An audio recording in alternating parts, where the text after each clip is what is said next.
Welcome back. We have covered create and read operations. Now we focus on update.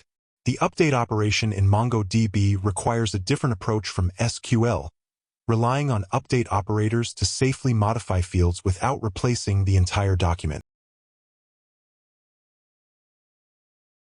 1. The structure of an update operation. An update method, such as update_1, always takes at least two arguments. First, the query filter to select which document to update, and second, the update dictionary, which uses a special operator like $set. The $set operator is the most common, used to set the value of a specific field. Without an operator, MongoDB may try to replace the entire document. 2. Using update_1. Let us update Eve's city from Boston to New York and change her active status to false. We filter by name and use $set for the modification. Update_1 returns an update result object.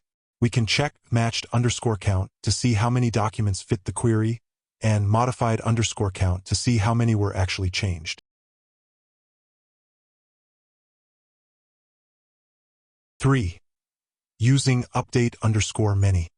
If we want to update multiple documents that share a common attribute, we use update_many. Let us set all inactive customers to be in the city of Dallas. We only specify the query active, false.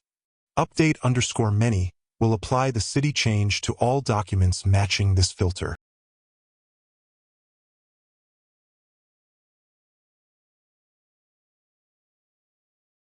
To summarize, you can now modify data in MongoDB.